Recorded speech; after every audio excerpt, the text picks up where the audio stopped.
last reply from them. We give them time till 10th April, so let them reply and we'll take a call. So since you are aware, we have seen that before election we were told that after election we will try to analyze this topic. That is the only thing only.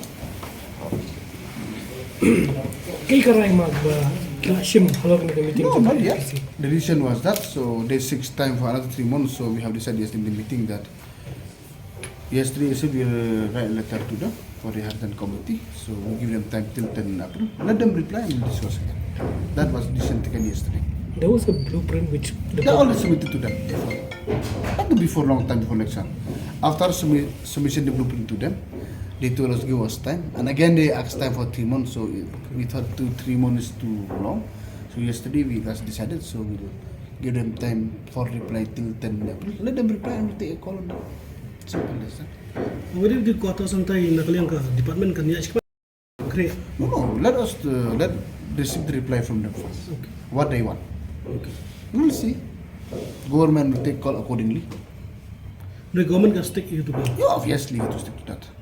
Sometimes could step in, so you never know, no? What about the demands? No demand. That's why you know very well the demand. The same demand they demand. They want to give a new place for them. That the government is ready for that.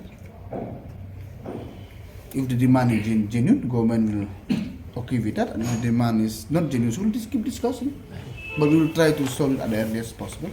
According to the statistics, how many illegal settlers are?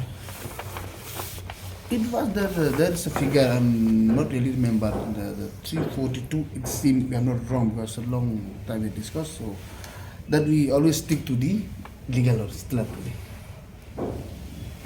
We are not aware.